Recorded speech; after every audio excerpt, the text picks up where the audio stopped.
बिस्मिल्लाहिर्रहमानिर्रहीम, अस्सलाम वालेकुम टू एवरीवन। इस वीडियो में ख़ास तौर पर हम बात करने लगे हैं नस्ट, उसके डिफरेंट प्रोग्राम्स, उसके डिफरेंट कैंपसेस, उसका जो एग्रीगेट बनता है वो कैसे बनेगा और जो वेटेज है हमारे टेस्ट में वो क्या है। क्या भाई वो बच्चे के जो कंप्यूटर से ताल्लुक़ रखते हैं, जिनका बैकग्राउंड जो है वो इंटर जो है एक्चुअली वो कंप्यूटर साइंस का है, तो क्या वो इंजीनियरिंग के प्रोग्राम में एडमिशन ले सकते हैं। जिन बच्चों का बैकग्राउंड प्री मेडिकल का है, क्या वो इंजीनियरिंग या कंप्यूटर साइंस के प्रोग्राम्स में एडमिशन ले सकते हैं या नहीं ले सकते। और इस तरह की बेशुमार ऐसी मालूमात कि जो आपके लिए नर्स की प्रिपरेशन करने के लिए बेइंतहा जरूरी है। और इस वीडियो के इख्तिताम पे इंशाल्लाह मैं आपके उन क्वेश्चंस को भी आपके सामने रखूंगा और जवाब दूंगा कि जो आप जैसे बच्चों ने बहुत दफा पूछे, बहुत ज्यादा पूछे हैं, जवाब दिए डिफरेंट प्लेटफॉर्म में, मगर ये है कि यहां पर जब इस वीडियो बन रही है तो उसके अंदर भी इन क्वेश्चंस को मैंने ऐड कर दिया और इंशाल्लाह उसके जवाब मैं आपके साथ शेयर करने लगा हूं। तो सबसे पहले हम इस बात का आगाज करते हैं इस वीडियो में, इस बात को लेकर चलते हैं कि सर आखिर नस्ट ही क्यों, कोई और यूनिवर्सिटी क्यों नहीं। ऐसा क्यों नहीं सोचते हम कि नस्ट के अलावा भी कोई और यूनिवर्सिटी ऐसी है कि जो उस स्टैंडर्ड पर कंसीडर की जाती है या इतनी बड़ी तादाद में बच्चों को प्रोग्राम्स ऑफर करती है, सीट्स देती है, तो कोई और। तो जवाब मिलता है पाकिस्तान में तो नहीं है। पाकिस्तान में नस्ट इंजीनियरिंग यूनिवर्सिटीज में टॉप मोस्ट लेवल पर आती है, बहुत अच्छी रेपुटेशन है और बहुत बड़ा एलिमिनाई है, और एक ऐसी यूनिवर्सिटी है जिसकी कैंपस पाकिस्तान के बड़े शहरों में मौजूद है। और हर साल हजारों बच्चे इस यूनिवर्सिटी में एडमिशन हासिल करने की ख्वाहिश करते हैं, एडमिशन हासिल करते हैं, स्टडी करते हैं और दुनिया में पाकिस्तान का नाम रोशन करते हैं। बहुत सारे ऐसे कारनामे कि जो हम हर साल देखते हैं कि नर्स के बच्चों ने अपने प्रोजेक्ट्स के तौर पे अंजाम दिए, वो हैरान कुन भी हैं, काबिल तारीफ भी हैं। और सबसे अच्छी बात यह है कि इसका एलिमिनाई बहुत वास्ट है और बहुत सारे ऐसे लोग हैं जो इस वक्त पाकिस्तान ही की नहीं बल्कि दुनिया की बड़ी बड़ी कंपनीज में बहुत अच्छी पोस्ट पर मौजूद है और वो एक्चुअली नर्स से जो कुछ उन्होंने सीखा, अपने प्रोग्राम्स में स्टडी किया, एक्चुअली वो उसको एनहांस करें, एक्सेल करें। तो भाई आप भी जाहिर सी बात है ये जिंदगी में अपना मकाम चाहते हैं कि आपकी भी अपनी एक इंटरनेशनल लेवल पर रिकग्निशन हो, आपकी अपनी एक आइडेंटिटी हो, आपका अपनी जिंदगी का जो मकसद है वो दरअसल आप हासिल कर सके। हर बच्चा चाहता है, ठीक है ना, मगर उसको सिर्फ चाहना काफी नहीं है, सिर्फ और सिर्फ ये चाहना कि सर ऐसा हो जाए ये काफी नहीं है, बल्कि इसके लिए कुछ एफर्ट्स, कुछ कोशिश, कुछ सही डायरेक्शंस पर चलते हुए हमें काम करने होते हैं, जिसके नतीजे में हम बेसिकली ऐसे ही मकाम पर चंद सालों में पहुंच जाते हैं जिसका ख्वाब आप और सब देखते हैं। तो इस वीडियो के अंदर कोशिश करते हैं कि हम उन तमाम तर कॉर्नर्स को, एस्पेक्ट्स को कवर अप करें आपके साथ। आगाज करते हैं बाकायदा तौर पर इस बात से कि नर्स में हम बेसिकली अपने एडमिशन को जो हासिल करना चाहते हैं, नर्स के कौन कौन से कैंपसेस में कौन कौन से प्रोग्राम्स हैं, नर्स का टेस्ट साल में कितनी दफा होता है, कब होगा, कौन सा टेस्ट देना है, कौन सा टेस्ट नहीं देना, ये सारी बातें शुरू करते हैं। सबसे पहले हमारी आंखों के सामने वो कैलेंडर है कि जिसकी बुनियाद पर या जिसकी बेसिस पे एक्चुअली जो है वो पूरे साल में आपको टेस्ट अटेम्प्ट करने का मौका मिलेगा। तो आइए जरा इस पर थोड़ी सी आपसे बात कर लेते हैं। नर्स की डेट्स ऑब्वियसली अनाउंस हो चुकी है। नर्स का तो स्पेसिफिक जो कैलेंडर है नेट 1, नेट 2, नेट 3, नेट 4 से रिलेटेड, वो भी मैं आपके साथ आगे चलकर डिस्कस करने लगा हूं। सर GI के 2026 में जुलाई में इसका टेस्ट एक्सपेक्टेड है। प्यास राउंड 1, राउंड 2, राउंड 1 जो है वो फरवरी में और राउंड 2 जो है वो इनफैक्ट अप्रैल में एक्सपेक्टेड है, बिल्कुल एक्सपेक्टेड है जनाब, ठीक है जी। ये डेट्स आपको क्यों दिखाई जा रही है अभी मैं समझाता हूं। सर उसके बाद फास्ट का टेस्ट जुलाई में एज यूजुअल, लास्ट ईयर इस ईयर में भी हुआ था, आने वाले साल में भी जुलाई में एक्सपेक्टेड है। सर NED राउंड 1 ये एक्सपेक्टेड डेट्स हैं, टेंटेटिव डेट्स हैं, ठीक है जी। यहां पर बाकायदा तौर पे लिखा हुआ है कि ये टेंटेटिव है, इसको बराह करम अपने लिए कंसीडर मत कर लीजिएगा कि जनाब ये जो है ना वो फिक्स हो गई, ये टेंटेटिव है। महीना मेंशन है, मंथ मेंशन है, यहाँ पर एग्जैक्ट डेट मेंशन नहीं की जा सकती उस वक्त तक जब तक के यूनिवर्सिटी में कोई डेट अनाउंस नहीं कर देती, तब तक हम यहां पर इसे मेंशन नहीं कर सकते। But definitely if you know कि किस मंथ में आपका टेस्ट होने जा रहा है तो ऑब्वियस बात है कि आप फिर अपने काम को अच्छे तरीके से प्लान कर सकते हैं, उस काम का आगाज कर सकते हैं। तो सर यहां पे मैं देख रहा हूं NED की टेस्ट डेट्स एक्सपेक्टेड जो है जून और जुलाई है। Let's see what happens. उसके बाद फिर IBA में राउंड 1 फरवरी मार्च में बिल्कुल होता है। फरवरी के एंड में एक्सपेक्टेड है कि हो जाए। रमजान मुबारक का भी आगाज होगा तो एक्सपेक्टेड है कि उससे पहले ये जरूर कंडक्ट कर लिया जाए। Sir round 2 11 June okay 2026 IBA की टेस्ट डेट्स हैं राउंड 1 राउंड 2 की। सर CBM जो कि हैदराबाद में हुआ था, जून में एक्सपेक्टेड है, और कराची में भी ये जून में एक्सपेक्टेड है। सिलेबस राउंड 1 फरवरी 2026 और राउंड 2 जुलाई 2026। सर यूईटी जून 2026, कॉमसेट जुलाई। कराची यूनिवर्सिटी का टेस्ट आप जानते हैं कि जैसे अभी हम इस साल देख रहे हैं, तो यकीनन आने वाले साल में भी हमें उस नवंबर दिसंबर के दरमियानी पीरियड में नजर आ रहा है। ठीक है जी, उसके बाद मैं आगे चलता हूं सर। दाऊद का टेस्ट अगस्त में, ओके सर। उसके बाद फिर से यहाँ पे ईटिया भी लिखा हुआ है। ईटिया बेसिकली इंजीनियरिंग का जो टेस्ट हमारे डिफरेंट प्रोविंसेस में कंडक्ट होता है, उससे रिलेटेड ये एक जिसे कहा जाए कि यूनिफाइड एक टेस्ट कंडक्टिंग बॉडी है। इसके साथ साथ जिस तरह से हम देखते हैं कि जनाब पंजाब में, लाहौर में यूईटी टेस्ट कंडक्ट कर रही होती है, ऐसे ईटिया भी जो इंजीनियरिंग का टेस्ट कंडक्ट करती है। ठीक है जी। उसके बाद मैं देखता हूं एनटीएस की टेस्ट डेट्स। ऑब्वियसली आपके पास अभी अक्टूबर की टेस्ट डेट आपके पास मौजूद है। ठीक है, 4 अक्टूबर नहीं, अब तो ये भी नहीं है, ऑब्वियसली वो तो गुजर गए। और नवंबर की टेस्ट डेट है, और नवंबर की 1 नवंबर को ये टेस्ट होने जा रहा है। ठीक है जी, एनटीएस का टेस्ट है। अभी एनटीएस के टेस्ट के बारे में भी आपसे बड़ी डिटेल में बात करने लगा हूं कि एनटीएस है क्या। ठीक है, तो मैं आपको बता देता हूं। देखिए, NTS basically national testing service एक ऐसा टेस्ट है जिसको कुछ यूनिवर्सिटीज ऐसी हैं जो कि उसके रिजल्ट को एक्सेप्ट करती हैं एडमिशन के लिए। अब मैं बात करूंगा फास्ट की, तो फास्ट अपना टेस्ट कंडक्ट करता है।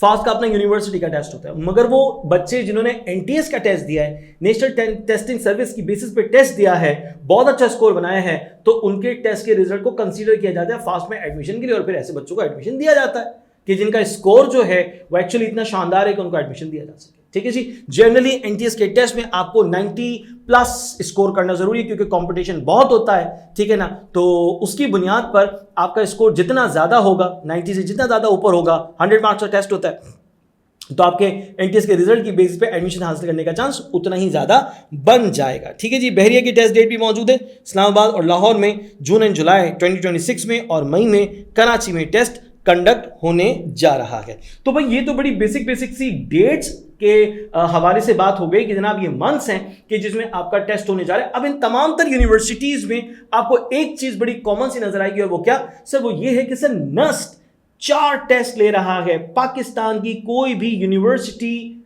4 दफा टेस्ट कंडक्ट नहीं कर रही अब तक, सिवाय नस्ट के। अब सर ये 4 टेस्ट क्यों दे? एक ही दफा ले हमारी जान छोड़े? नहीं, ऐसा नहीं है। मैं आपको बताऊंगा कि ऐसा क्यों होता है। ठीक है, मगर इतना जरूर समझ लीजिए कि नस्ट आपको 4 दफा मौका दे रहा है कि आओ अपनी मेहनत को आजमाओ, बेहतरीन स्कोर लाओ और एडमिशन ले लो। 4 दफा ये मौका दे रहा है। सर एनईडी में भी अब सिर्फ 2 ही राउंड होते हैं, मतलब पहले एक ही होता था, अब 2 राउंड होते हैं, 2 टेस्ट होते हैं, तो 2 दफा मौका दे रहा है। ठीक है ना। इस तरह से प्यास की बात करता हूं तो प्यास में मोर देन 1 राउंड मौजूद है। आईबी की बात करता हूं तो मोर देन 1 राउंड मौजूद है, मगर 4 दफा टेस्ट सिर्फ और सिर्फ नस्ट कंडक्ट करता है। ठीक है जी। तो ये शेड्यूल मैंने आपके सामने क्यों शेयर किया? उसकी सबसे बड़ी वजह यह है कि ताकि आपको ये समझ पैदा हो जाए कि आखिर आपके पास तैयारी करने के लिए एक्चुअली टाइम कितना है। आप मौजूद है अक्टूबर में, 2025 के अक्टूबर में मौजूद है, और आपको आईबी का टेस्ट नजर आ रहा है फरवरी में, नेट 1 नजर आ रहा है नवंबर दिसंबर के बीच। कहां नजर आ रहा है? ये देखिए जरा, ये देखिए आपके सामने शेड्यूल है। इस शेड्यूल के मुताबिक जो नेट 1 होने जा रहा है इस्लामाबाद में हो रहा है। ठीक है जी। उसकी जो रजिस्ट्रेशन है जनाब वो शुरू हो जाएगी। ऑनलाइन रजिस्ट्रेशन 5 अक्टूबर से ये शुरू हो रही है, हो जाएगी इंशाल्लाह। ठीक है, और 21 नवंबर तक ये रजिस्ट्रेशन का प्रोसेस जारी रहेगा, और उसके बाद 22 नवंबर से इस्लामाबाद में टेस्ट शुरू हो जाएगा। तो ये है नेट 1 की डेट। ठीक है जी। इसी तरह से नेट 2 जो कि इस्लामाबाद के अलावा शहरों में भी होता है। ठीक है जी, दीगर शहरों में भी होता है। तो जनाब नेट 2 14 दिसंबर से रजिस्ट्रेशन की डेट शुरू हो जाएगी, और 30 जनवरी तक ये डेट खत्म हो जाएगी, एंडिंग मोमेंट। 31 जनवरी से आपका जो नेट 2 है वो शुरू हो जाएगा। 31 जनवरी, 31 जनवरी। रिमेंबर, ये मूवमेंट आपके लिए मैं कहता हूं बहुत कीमती मूवमेंट होगा, बहुत कीमती मूवमेंट होगा। ठीक है जी। अच्छा, उसके बाद फिर अगर मैं बात करता हूं, ये तो ऑब्वियसली बात है कि इस्लामाबाद में, कराची में 13 से 15 फरवरी, 13 फरवरी, 14 फरवरी, 15 फरवरी ये डेट्स मौजूद हैं। ठीक है जनाब। उसके बाद कोयटा में 25, 26, 27 मार्च में, 25, 26, 27 मार्च को ये टेस्ट कंडक्ट होने जा रहा है। तो डिफरेंट डेट्स मुझे यहाँ पर रीजन वाइज और सिटी वाइज जो है वो नजर आती हैं। जाहिर सी बात है कि बहुत सारे बच्चे ऐसे हैं जो कि कराची में रहते हैं, जो टेस्ट देना चाहते हैं, तो उनके पास कराची में रहकर टेस्ट देने का ऑप्शन बड़ा अच्छा ऑप्शन होता है। फिर भी वो अगर इस्लामाबाद जाकर टेस्ट देना चाहें तो दे सकते हैं, मगर होता क्या है कि कराची में आपको कंप्यूटर बेस्ड टेस्ट नहीं देना होता, पेपर बेस्ड टेस्ट होता है तो आपको कुछ आसानी महसूस होती है, कुछ आसानी मिल जाती है। ट्रैवल करके नहीं जाना है, ठीक है ना, सफर करके दूर एक अगले शहर नहीं जाना है, आपने अपने शहर में रहते हुए टेस्ट देना है, तो आप इजीली उस टेस्ट को बिल्कुल कंसीडर कर सकते हैं। फिर आता है नेट 3, ठीक है, नेट 3 की आपकी रजिस्ट्रेशन हो रही है 22 फरवरी से 3 अप्रैल तक और 4 अप्रैल से ऑनवर्ड आपका टेस्ट शुरू हो गया। अब सर यहां पे नेट 3 पर मैं रुक गया हूं आके, देखो गौर से मेरी बात सुनो। अभी तुमने अपनी सेकेंडरी की स्टडीज का ऑलमोस्ट आगाज किया होगा, हर सब्जेक्ट में 2-2 3-3 चैप्टर तुमने कवर अप किए होंगे, या हो सकता है 4 चैप्टर भी कर लिए, मगर अभी तुम्हारा सिलेबस सेकेंडरी का कंप्लीट नहीं हुआ। तो सवाल पैदा होगा कि सर मुझे नेट 1 देना चाहिए, नेट 1 की रजिस्ट्रेशन करनी चाहिए, नेट 1 की कोशिश मुझे करनी चाहिए। तो भाई मैं बच्चों को कहूंगा कि आप कोशिश करने का इख्तियार रखते हैं, रिसोर्सेज आपके पास हैं, आप इस्लामाबाद में रहते तो फिर तो आपके लिए कोई मसला ही नहीं है। और अगर आप इस्लामाबाद में नहीं भी रहते, आप कराची में रहते हैं, आप लाहौर में रहते हैं, किसी और रीजन में रहते हैं, तो आप इस्लामाबाद जाके टेस्ट दे दें, ठीक है। इससे होगा क्या फायदा कि सर हमारी तो तैयारी नहीं है, हमने तो पढ़ा ही नहीं अभी कुछ खास। और बहुत सारे ऐसे हजरात भी आपको मिलेंगे जिनको बहरहाल मैं यूट्यूबर्स भी कहूंगा, वो हजरात जो हैं वो बच्चों को कहते हैं कि भाई अभी इस टाइम में अक्टूबर में आप बैठे हैं, ठीक है ना, और यहाँ पे मुझे नेट 1 की जो टेस्ट डेट नजर आ रही है वो जनाब 22 नवंबर है, 22 नवंबर से टेस्ट शुरू हो जाएगा। तो अक्टूबर नवंबर यानी इस मुश्किल से 50 दिन के अंदर अंदर आप कहें कि पूरी तैयारी हो जाएगी, ठीक है, नर्स की टेस्ट की प्रिपरेशन भरपूर हो जाएगी। तो यार ये वाली बात मैं नहीं कह सकता, ठीक है, ये इदारा हमारा जो है वो इस बात को नहीं कह सकता, क्योंकि हम बात करते हैं बड़ी जिम्मेदारी के साथ, ठीक है। तो अभी हम नेट 1 का तो वादा नहीं आपसे कर सकते कि आप आ जाएं और लाइव ऑनलाइन क्लासेस ज्वाइन करें, आपकी नेट 1 की प्रिपरेशन हो जाएगी। तो भाई मैं इतना कह सकता हूं कि नेट 2 की आप प्रिपरेशन इंशाल्लाह लाइव ऑनलाइन क्लासेस अटेंड करके बिल्कुल कर सकते हैं। और ये वक्त भी लिमिटेड है, 10 तारीख इस मंथ की लास्ट डेट है, 10 अक्टूबर, 10 अक्टूबर आपकी आखिरी तारीख है। इससे पहले तक अगर आपने अपनी रजिस्ट्रेशन करवा ली, ठीक है जी, आपने एडमिशन अपना सिक्योर कर लिया, तो आपको ग्रुप में सीट मिल सकती है, आप पढ़ सकते हैं। और अगर आपने 10 अक्टूबर गुजार दी है तो भाई फिर उसके बाद हम आपको नेट 2 के हवाले से लाइव ऑनलाइन क्लासेस में एक्चुअली हम आपको फिर लेकर नहीं चल पाएंगे। क्यों नहीं हो सकता सर? बहुत सारे लोग तो करते हैं, एक महीने में कहते हैं कि भाई आपकी तो तैयारी करवा देंगे, तो वो करवा सकते होंगे भाई। वो एक महीने में मुझे नहीं समझ में आता कि मैथ्स का इतना बड़ा सिलेबस है, 100 एमसीक्यूज है मैथ्स के, फिजिक्स के 60 एमसीक्यूज हैं, आपका फर्स्ट और सेकंड ईयर दोनों के दोनों का सिलेबस आपने देखना पड़ेगा अच्छे तरीके से। तो कैसे होगा भाई? ये तो मुमकिन ही नहीं हो सकता, पॉसिबल नहीं है, ठीक है ना, ये पॉसिबल नहीं है। अगर आप 8-8 घंटे के लेक्चर लें तब भी पॉसिबल नहीं है फिलहाल, क्योंकि टाइम बहुत कम है। हाँ, ये जरूर हो सकता है कि आपने जो वो छाजो के प्लेटफॉर्म को ज्वाइन कर लिया, आपने जितनी तैयारी की थी आपने उसकी बेसिस पे जाकर अपना नेट 1 दे दिया। आपने क्यों दे दिया? ताकि आपकी थोड़ी सी रिहर्सल हो जाए, आपकी अंडरस्टैंडिंग क्रिएट हो जाए, टेस्ट का स्टैंडर्ड मालूम हो जाए, टेस्ट में किस तरह के एमसीक्यूज आपके सामने आ रहे हो तो उसकी एक फॉर्म आपके सामने मिल जाए, आ जाए आपके सामने, और कितने टाइम में आपको करना है, कैसे करना है, ये सारी चीजें सीखने के लिए आप नेट 1 अटेम्प्ट करना चाहें तो बिल्कुल कर सकते हैं, बिल्कुल किया जाना चाहिए। मगर हां, नेट 2 आपका वो टेस्ट होगा नर्स का कि जैसे मैं समझता हूं जो समझदार बच्चे होते हैं वो दम लगाकर कोशिश करके खूब मेहनत करके अपना स्कोर बना लेते हैं और आने वाले वक्त में वो बिल्कुल महफूज हो जाते हैं, सिक्योर हो जाते हैं। मैं लास्ट ईयर की एक स्टूडेंट की बात करूंगा माशाल्लाह, जिन्होंने नेट 1 दिया, नेट 1 में उन्हें पता था कि उनकी तैयारी नहीं तो उनका स्कोर बहुत अच्छा नहीं था, मगर उन्होंने सारी चीजों को एब्जॉर्ब किया कि किस तरह से टेस्ट कंडक्ट हो। फाइनली जब उन्होंने नेट 2 अटेम्प्ट किया तो भाई उन्होंने माशाल्लाह नेट 2 में 162 स्कोर किया था। यानी ये वो स्कोर है जिसको आप बेहतरीन स्कोर कंसीडर करते हैं, ठीक है, ये टॉप स्कोर्स में शुमार होगा। तो भाई ऐसा स्कोर हासिल कर लिया तो फिर आपको तो टेंशन लेने की जरूरत ही नहीं है, आपका एडमिशन आपके डिजायर्ड प्रोग्राम में तो इंशाल्लाह होगा, जरूर हो जाएगा, ठीक है ना। तो ये वो मूवमेंट होता है नेट 2 का कि जिसमें आप अपनी जो अब तक एफर्ट की हुई है और उसमें एफर्ट लगाते और उसमें मेहनत कर लेते हैं और अपना स्कोर बेहतर बनाने की कोशिश कर सकते हैं। जो बेचारे बच्चे मालूमात जिनको नहीं होती वो तो क्या सोचते हैं, वो तो सोचते हैं भाई सेकंड ईयर पढ़ो, बस सिर्फ सेकंड ईयर पढ़ते रहो, यूनिवर्सिटी के एडमिशन को बाद में देखेंगे, पहले सेकंड ईयर के एग्जाम्स दे दें उसके बाद सोचेंगे। तो भाई जो बच्चे ये सोचते हैं तो जब थ्योरी एग्जाम देकर वापस आते हैं ना तो यूनिवर्सिटीज की टेस्ट डेट्स तक खत्म हो चुकी होती हैं। यूनिवर्सिटीज की टॉप यूनिवर्सिटीज या even top tier 1 top tier 2 universities जो हैं उनकी टेस्ट डेट्स खत्म हो चुकी होती हैं, टेस्ट हो चुका है उनका पहले से, ये रजिस्ट्रेशन ही खत्म हो गई उनकी, अब टेस्ट भी नहीं दे सकते। तो भाई आपने समझना होगा इस बात को कि आपकी जो यूनिवर्सिटीज हैं वो आपके फर्स्ट ईयर के रिजल्ट को लेकर चलती हैं और उसी की बेस पर फिर आपका आगे चलकर एडमिशन देखा जाता है, कंसीडर किया जाता है। तो आपको सेकंड ईयर पढ़ना है, बिल्कुल पढ़ना है, क्लियर करने एग्जाम्स अपने पूरे अच्छे से, मगर उसके साथ एप्टीट्यूड को भी शुरू कर लेना है। वरना आपके लिए मुश्किल बढ़ जाएगी।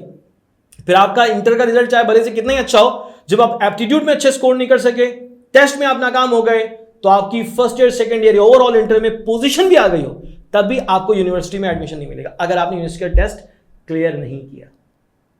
तो इंपॉर्टेंट है कि आप अपने टेस्ट की प्रिपरेशन के लिए आज से, अभी से जरूर इरादा बना लें। ठीक है, कहीं पे भी पढ़ें, किसी से भी पढ़ें, मगर पढ़ना शुरू कर दें। यह आपके लिए सबसे ज्यादा इंपॉर्टेंट चीज है। बहरहाल आगे चलते हैं, नर्स की बात करते हैं। यहां पर मुझे आपके साथ जो है ना वो ये टाइमलाइन जरूर शेयर करनी थी, तो मैंने आपके साथ अभी की। अब जरा देखो नेट 3 कहां आ रहा है। नेट 3 तुम्हारे पास कहां आ रहा है? 22 फरवरी से 3 अप्रैल तक के तुम्हारी जो है वो रजिस्ट्रेशन की डेट है, और उसके बाद 4 अप्रैल से तुम्हारा ये टेस्ट शुरू हो रहा है, इस्लामाबाद में होगा। तो आप सोचेंगे सर अप्रैल तो हमारा वो मंथ है जिसमें हम थ्योरी एग्जाम्स दे रहे होते हैं, थ्योरी एग्जाम्स हमारे बड़े करीब होते हैं, तो हम अप्रैल में कैसे अपना टेस्ट अटेम्प्ट करेंगे? तो मोस्टली स्टूडेंट्स नेट 3 नहीं दे पाते, मतलब उनके लिए वो काबिल नहीं होता कि वो नेट 3 अटेम्प्ट कर सके, क्योंकि थ्योरी एग्जाम्स उनके सर पर होते हैं। अगर मैं ए लेवल्स की बात करूं तो बच्चों के मॉक शुरू हो चुके होते हैं, वो कहते हैं सर हम तो अपने मॉक छोड़ के कहीं जा नहीं सकते टेस्ट देने के लिए, टाइम ही नहीं, अलग से मेहनत कहां करेंगे, नहीं हो सकता सर। तो ये नेट 3 यूजुअली बच्चे नहीं दे पाते। मैं तो कहता हूं चारों दें, आप यार चारों टेस्ट अटेम्प्ट करें, ठीक है, ताकि बेस्ट ऑफ 4 आपका निकल कर आ जाए। अगर मजबूरी है, प्रॉब्लम है, तो जाहिर सी बात है, अगर मेरा उसी दिन पेपर आ रहा है या मेरा पेपर शुरू हो गया थ्योरी एग्जाम सेकंड ईयर के, तो मेरे लिए तो मुमकिन नहीं होगा इस्लामाबाद जाके टेस्ट देना। तो ये एक प्रॉब्लम, एक ऑब्स्टेकल आता है। अब अगर किसी बच्चे ने नेट 1 नहीं दिया, नेट 2 भी नहीं दिया, नेट 3 भी नहीं दिया, तो अब उसके बाद सिर्फ लास्ट चांस बन गया नेट 4 का। अब जब वो थ्योरी एग्जाम से फ्री होता है, अप्रैल में अपने खत्म करके फ्री होता है, तो उसके बाद बच जाता है जून। तो सिर्फ जून के महीने में वो बच्चा अपने टेस्ट की प्रिपरेशन कैसे कर सकेगा? जो बच्चे सोचते हैं ना थ्योरी एग्जाम्स कंप्लीट हो जाए तो फिर उसके बाद एप्टीट्यूड का सोचेंगे, तो बेटा उसके बाद पे एप्टीट्यूड का तुम सोच नहीं सकते, क्योंकि एप्टीट्यूड वाला काम तो खत्म हो गया लोगों का, लोगों ने अपना एडमिशन सिक्योर कर लिया। तुम अगर बैठे रह गए तो फिर बैठे ही रह गए। तो इसलिए थ्योरी एग्जाम से पहले अभी से, आज से अपनी प्रिपरेशन को आपने शुरू करना पड़ेगा, वरना ये मामला हाथ से निकल जाएगा, फिर आप बैठे रह जाएंगे। फिर वही मेहरान के इंतजार में बैठ जाओ, मेहरान यूनिवर्सिटी में एडमिशन हो जाए, दाऊद यूनिवर्सिटी में एडमिशन हो जाए, है कराची यूनिवर्सिटी में एडमिशन हो जाए, फिर इसी इंतजार में बैठे रहो बस।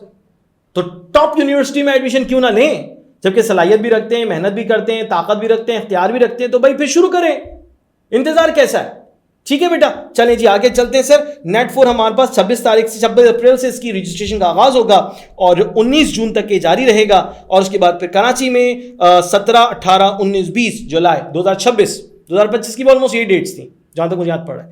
तो अभी इस साल के लिए भी ये डेट्स अनाउंस्ड है। सर 13 जनवरी से टेस्ट शुरू हो जाएगा इस्लामाबाद में, 13 जून से, सॉरी मैंने गलत कह दिया, 13 जून से शुरू हो जाएगा सर। 25, 26, 27 जुलाई जो है वो कोयटा में होगा और गिलगित में होगा। 17, 18, 19, 20 जुलाई को गिलगित में टेस्ट कंडक्ट होगा। तो भाई कराची में, इस्लामाबाद में, कोयटा में, ठीक है ना, गिलगित में ये टेस्ट कंडक्ट हो रहे हैं, बिल्कुल हो रहे हैं। तो ये 4 जगह पर ये टेस्ट मिल रहा है, बन रहा है, ठीक है। आगे चलते हैं सर। ये तो तफसील अभी आपके समझ में आ गई कि भाई अगर आपने पाकिस्तान की टॉप यूनिवर्सिटी के लिए तैयारी करनी है, टेस्ट देना है, तो ये डेडलाइन है, इससे पहले तैयारी करनी, इससे पहले अपने काम को मुकम्मल कर लेना, ठीक है ना बेटा। आइए आगे बढ़ते हैं सर, मजीद डिटेल पर बात करते हैं। सर हमारे पास जो एक जर्नल क्राइटेरिया है नस्ट में एडमिशन हासिल करने का, वो क्या है? सर हमारा जो टेस्ट का स्कोर है वो कितना % कंसीडर किया जाएगा, और हमारा जो एकेडमिक स्कोर है, एकेडमिक परसेंटेज है, उसको कितना देखा जाएगा? जरा इस पर आपसे बात हो जाए तो अच्छी बात है। सर हमारे नस्ट का जो एंट्री टेस्ट है उन मार्क के 75% कंसीडर किया जाएगा, 75% लिया जाएगा आपके टेस्ट के स्कोर से, ठीक है जी, क्लियर हो गया। अच्छा आगे जाते हैं सर, यानी कि अब नेक्स्ट में क्या हो रहा है सर, 10% किससे लिया जाएगा? हमारा ओ लेवल से लिया जाएगा, या हमारा जो इनफैक्ट फर्स्ट ईयर की परसेंटेज उसका लिया जाएगा। उसके बाद फिर हमारा 15%, सॉरी मैं जा रहा हूं, 15% आपकी फर्स्ट ईयर से होगा, 10% आपका मैट्रिकुलेशन से होगा, तो ये टोटल मिला के बन जाता है 25%। तो जो बच्चे कराची बोर्ड से मौजूद हैं, तो भाई जाहिर सी बात है कि उनका 10% 9 मैट्रिक का और 15% उनका फर्स्ट ईयर का लिया जाएगा। मैं बार बार क्लियर कर रहा हूं, फर्स्ट ईयर, इंटर नहीं कह रहा, फर्स्ट ईयर कह रहा हूं, सर जो बच्चे कैम्ब्रिज बोर्ड से, कैम्ब्रिज बोर्ड के बच्चे के ओ लेवल्स के जो रिजल्ट्स हैं वो कंसीडर किए जाते हैं, ओ लेवल्स के रिजल्ट्स कंसीडर किए जाएंगे, ठीक है।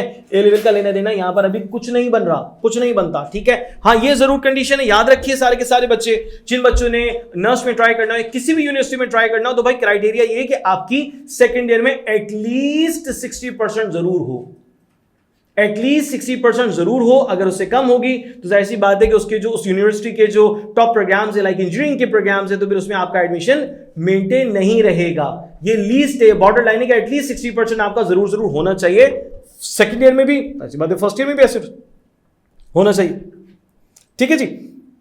अच्छा, तो यहां पर ये बात क्लियर हो गई कि सर हम एसएससी की बात करें तो उसका 10% और एचएससी की बात करते हैं तो उसका 15%, यानी कि फर्स्ट ईयर का परसेंटेज का 15% आपका कंसीडर किया जाएगा। सबसे ज्यादा बिगेस्ट पोर्शन जो नजर आ रहा है, सबसे ज्यादा जो जिस पर काम करने की जरूरत है वो आपका टेस्ट है, वो आपका टेस्ट है। अब ये सवाल बहुत सारे बच्चे कहते हैं सर मेरी परसेंटेज फर्स्ट ईयर की कम है। अभी तो बहरहाल सिर्फ फेडरल बोर्ड का रिजल्ट आया है, कराची बोर्ड का भी रिजल्ट नहीं आया, तो खुदा ना खास्ता करके ऐसा बच्चा है जो कि कहता है सर मेरी परसेंटेज कम आ सकती है, यानी मैंने पेपर दिए थे मगर मेरे इतने अच्छे नहीं होते, मेरी परसेंटेज कम हो सकती है, यानी कि 70-72 मेरी परसेंटेज एक्सपेक्टेड है। तो भाई आपको परेशान होने की जरूरत नहीं है, आपके लिए ये बहुत अहम हो गया, ये बहुत अहम हो गया। अगर आपने इस पर अपने छक्के लगा दिए तो आपका काम आसान हो जाएगा। अगर आपने इसमें काम नहीं किया तो भले से आपकी कितनी अच्छी परसेंटेज हो, उसका कोई फायदा, खातिर ख्वाह बड़ा फायदा आपको यहां पर नहीं मिलने वाला, ठीक है जी। अच्छा, तो यहां पर तो 25% आपके एकेडमिक से आपको मिल रहा है, 75% आपके टेस्ट का स्कोर, टेस्ट का कंसीडर किया जाएगा। तो भाई आपने खूब मेहनत करनी है, खूब प्रैक्टिस करनी है। आपके जो टीचर्स, आपके जो मेंटोर्स, आपके जो गाइड, ठीक है ना, और आपको सिखाने वाले जो लोग हैं भाई उनके पास जाएं, सीखें, समझें, सुने, ताकि आपकी तैयारी का आगाज हो जाए, चीजें सीखना शुरू कर दें आप, ठीक है ना बेटा। अच्छा जी, आगे चलते हैं। सर हमें भी मालूम है कि नर्स जो है वो सिर्फ और सिर्फ अपने यूनिवर्सिटी के एंट्री टेस्ट की बेसिस पे एडमिशन नहीं लेता, बल्कि एसीटी और एसएटी ये जो टेस्ट है इनकी बेसिस पे भी वो एडमिशन लेता है। तो इसका क्या क्राइटेरिया है, आइए जरा देखते हैं। चाहे एसीटी हो या एसएटी हो, तो भाई उसका लिया जाएगा 75%, ठीक है जी। और 25% किसका है सर? 25% एकेडमिक का है, 25% एकेडमिक का है। जो कैम्ब्रिज बोर्ड का उसका ओ लेवल्स के इक्विवेलेंस देखी जाएगी, ठीक है, 25%। और अगर कोई बच्चा कराची बोर्ड से है तो जाहिर सी बात है उसका मैट्रिक के रिजल्ट्स देखे जाएंगे, उसके बाद फिर उसका फर्स्ट ईयर का रिजल्ट कंसीडर किया जाएगा। मैट्रिक में से 10% और फर्स्ट ईयर में से 15% कंसीडर किया जाएगा, ठीक है जी। अच्छा जी, आगे चलते हैं सर। आगे हमारे पास कुछ डिटेल है कि जो हमारे पास नेशनल और इंटरनेशनल एसएटी प्रोग्राम है उसकी बेसिस पे एडमिशन या सीट्स की अवेलेबिलिटी जो नस्ट में है वो किस तरह से है, कैसे है, आइए जरा देखते हैं। सर पहली कैटेगरी है Pakistan national studying in Pakistan, जो कि पाकिस्तान नेशनल है, पाकिस्तान की नेशनलिटी उसके पास और वो पाकिस्तान में रहकर ही स्टडी कर रहा है। तो भाई उसके लिए नेट यानी कि जो नर्स का अपना टेस्ट है, नर्स इंजीनियरिंग टेस्ट है, वो भी बिल्कुल उसके लिए है, और वो एसएटी नेशनल भी दे सकता है, एसएटी नेशनल की बेसिस पे भी वो एडमिशन ले सकता है, ठीक है जी।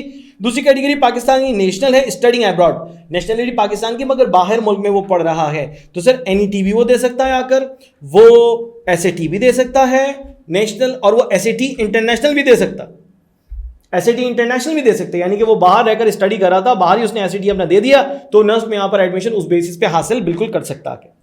सर पाकिस्तानी नेशनल है, फॉरेन स्कीम ऑफ स्टडीज है, स्कीम जो फॉरेन स्टडीज है, तो भाई वो ऐसा बंदा जो है वो नेट भी दे सकता है, वो एसएटी नेशनल भी दे सकता है और इंटरनेशनल भी दे सकता है, तीनों पर वो अपना एडमिशन ले सकता है।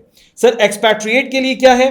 सर तीनों के तीनों ऑप्शंस खुले हुए, तीनों के तीनों ऑप्शंस एक्सपैट्रिएट के लिए खुले हुए। सर डुअल नेशनैलिटी, जिसके पास दो ममालिक की नेशनैलिटी, पाकिस्तान की भी है और किसी और मुल्क की भी है, तो सर वो ये काम कर सकता है, तीनों में से किसी भी टेस्टिंग स्टैंडर्ड को वो कंसीडर कर सकता है, उसकी बेसिस पे अपने एडमिशन को मुमकिन बना सकता है, बिल्कुल हासिल कर सकता है, ठीक है जी। चलें, ये तो वो स्टैंडर्ड है जो कि नर्स ने बच्चों के लिए मुख्तस कर दिया, उनके एडमिशन का जो क्राइटेरिया, उनकी सीट एडजस्टमेंट जो है या सीट हासिल करने का मामला है वो यहां पर वाजे हो जाता है। सर मैं आगे जा रहा हूं और ये बातें जो अब मैं आपके साथ करने जा रहा हूं ये बेतहाशा अहम है उन बच्चों के लिए कि जिनका ताल्लुक प्री मेडिकल बैकग्राउंड से है, फर्स्ट ईयर सेकेंड ईयर अपना प्री मेडिकल से किया हुआ है।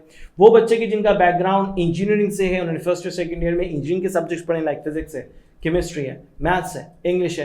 वो बच्चे की जिनका बैकग्राउंड जो है वो कंप्यूटर साइंस है या प्री मेडिकल से, तो भाई उनके लिए सारी बातें अब जो मैं कहने लगा हूं बेतहाशा अहम है। आइए आगाज करते हैं। सर यहां पर कुछ डिटेल्स हैं, तो मैं चाहता हूं कि ना आपके सामने उन बातों को मैं हाईलाइट कर दूं, बड़ा क्लियर कर दूं, ठीक है। The test is for candidate seeking admission in all engineering और computer programs, engineering and computer programs. Such candidates also offer admission in BS Bioinformatics. जो बच्चे इंजीनियरिंग या कंप्यूटर प्रोग्रामिंग, कंप्यूटर प्रोग्राम्स से ताल्लुक रखते हैं, ठीक है ना, दाखिला लेने चाहते हैं, तो वो BS Bioinformatics में भी एडमिशन ले सकते हैं, BS मैथमेटिक्स के लिए भी, BS फिजिक्स के लिए भी, BS केमिस्ट्री के लिए भी and BS food and science technology के लिए भी वो अप्लाई कर सकते हैं, एडमिशन उनको दिया जा सकता है। ठीक हो गया जी। अच्छा, candidates having pre engineering with additional bio, जरा इस बात को समझिएगा। Pre engineering with additional bio मतलब क्या है सर? मतलब बड़ा साफ और आसान है। बहुत सारे बच्चे ऐसे हैं जो कि एडिशनल बायो का पेपर देने हैं प्री इंजीनियरिंग के, मगर वो एडिशनल बायो का पेपर दे देते हैं ताकि वो इस कोर्स की बेसिस पे जो मेडिकल के रिसोर्सेज स्टडी करने के उसके लिए भी वो अप्लाई कर सकें। ठीक हो गया सर? देखें जरा गौर से, प्री इंजीनियरिंग वो बच्चे जिन्होंने प्री इंजीनियरिंग के एग्जाम्स दिए हैं, प्री इंजीनियरिंग से थे मगर उन्होंने एडिशनल बायो का पेपर दिया, तो अब उनको बायो के स्टूडेंट के तौर पे कंसीडर किया जाएगा। और pre medical with additional maths, अब एक और केस क्या आ गया, प्री मेडिकल का स्टूडेंट था, सारे सब्जेक्ट्स थे, मगर उसने एडिशनल मैथ्स का पेपर दिया था, ठीक है ना।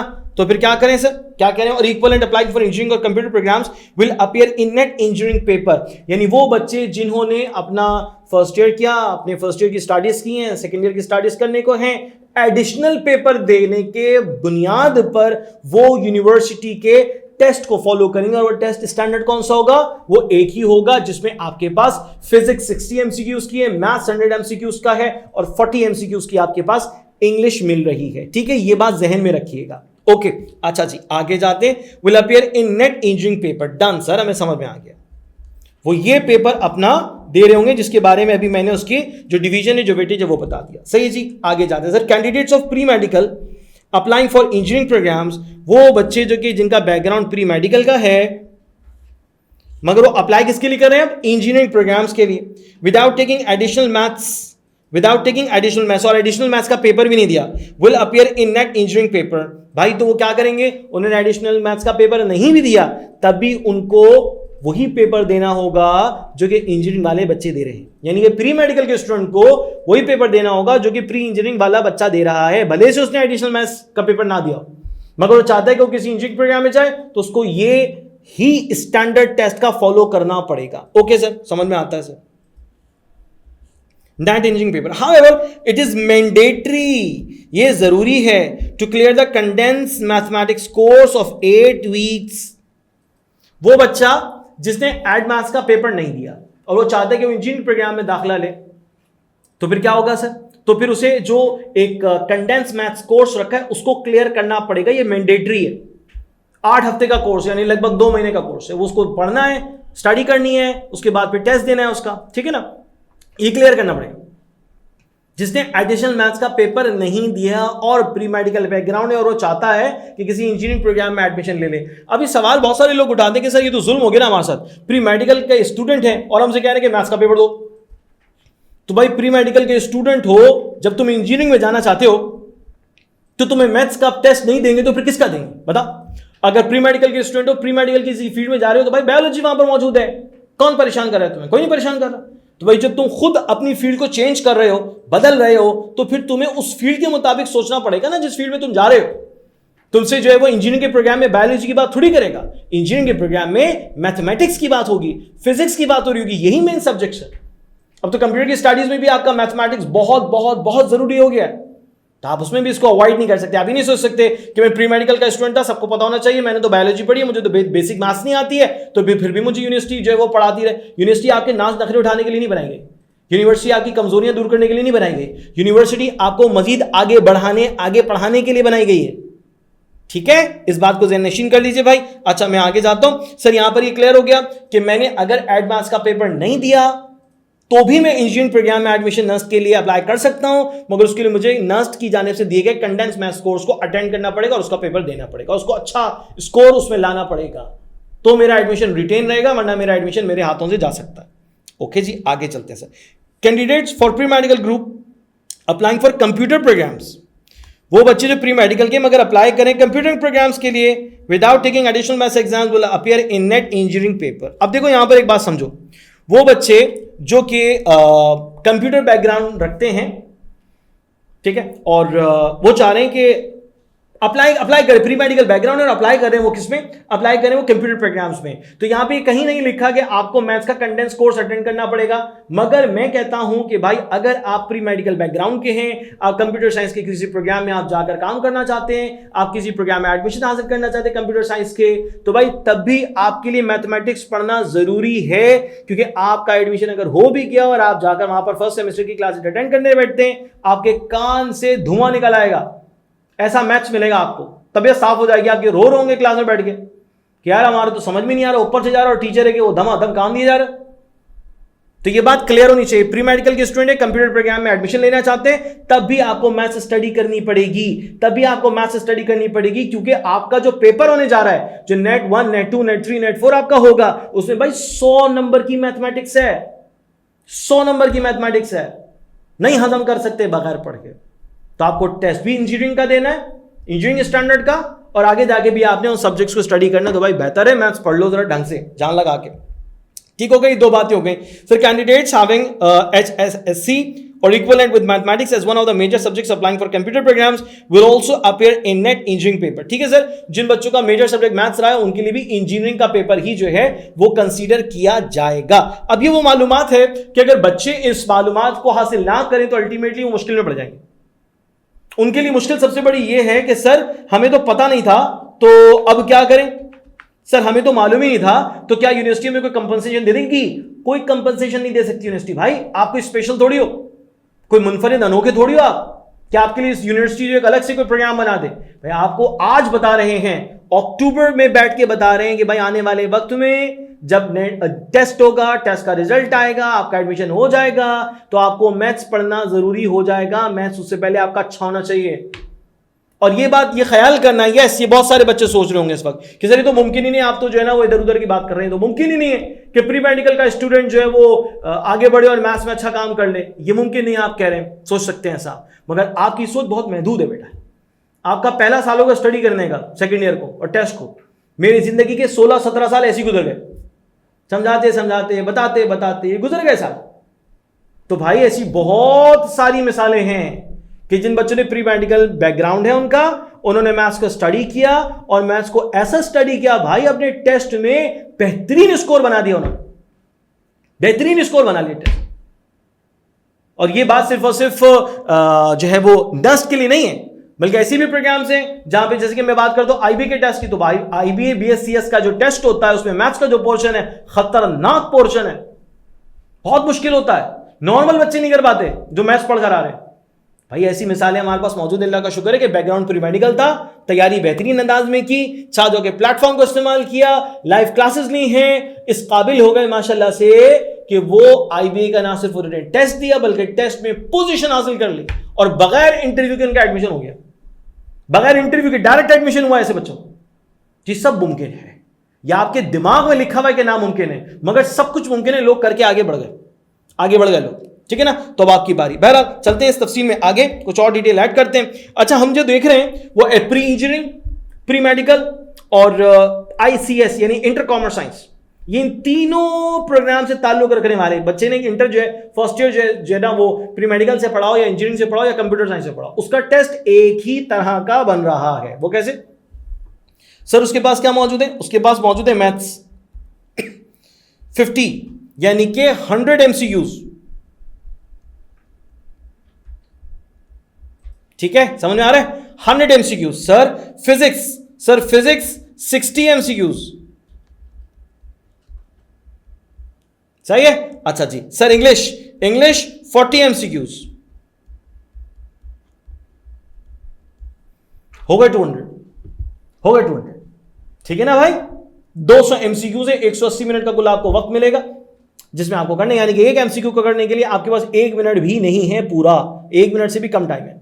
सही हो गया। तो ये टेस्ट पैटर्न है, ये टेस्ट के सब्जेक्ट्स हैं, ये एमसीक्यूज का डिवीजन है, ये वेटेज है उन बच्चों के लिए कि जो इंजीनियरिंग या प्री मेडिकल या आईसीएस का बैकग्राउंड रखते हैं और इंजीनियरिंग प्रोग्राम में एडमिशन लेने के लिए अप्लाई कर रहे हैं। ये उनको टेस्ट इस स्टैंडर्ड से मिलेगा। मैं आगे जाता हूं सर इस डिटेल में। तो मेरे पास कुछ प्रोग्राम्स के नेम्स लिखे हुए हैं। देखो नस्ट के ना मुख्तलिफ कैंपस है। अब बहुत सारे बच्चे होते हैं उनको नहीं पता होता, वो समझ रहे होते हैं कि बस एक ही यूनिवर्सिटी का एक ही कैंपस होगा, एक ही जगह पर जाओ पढ़ लो और घर आ जाओ। ये एनईडी यूनिवर्सिटी नहीं है ना। एनईडी यूनिवर्सिटी में, एनईडी यूनिवर्सिटी के भी अब 2 कैंपस हैं, थर्ड कैंपस भी है भाई। एनईडी यूनिवर्सिटी के भी कैंपसेस एक से ज्यादा हैं। तो भाई ये तो नस्ट नेशनल यूनिवर्सिटी है, तो इसके मल्टीपल सिटीज में कैंपसेस मौजूद हैं। ठीक हो गया। अब मल्टीपल सिटीज में कैंपसेस है और हर एक कैंपस में मल्टीपल प्रोग्राम्स पढ़ाए जाते हैं, मुख्तलिफ प्रोग्राम्स पढ़ाए जाते हैं।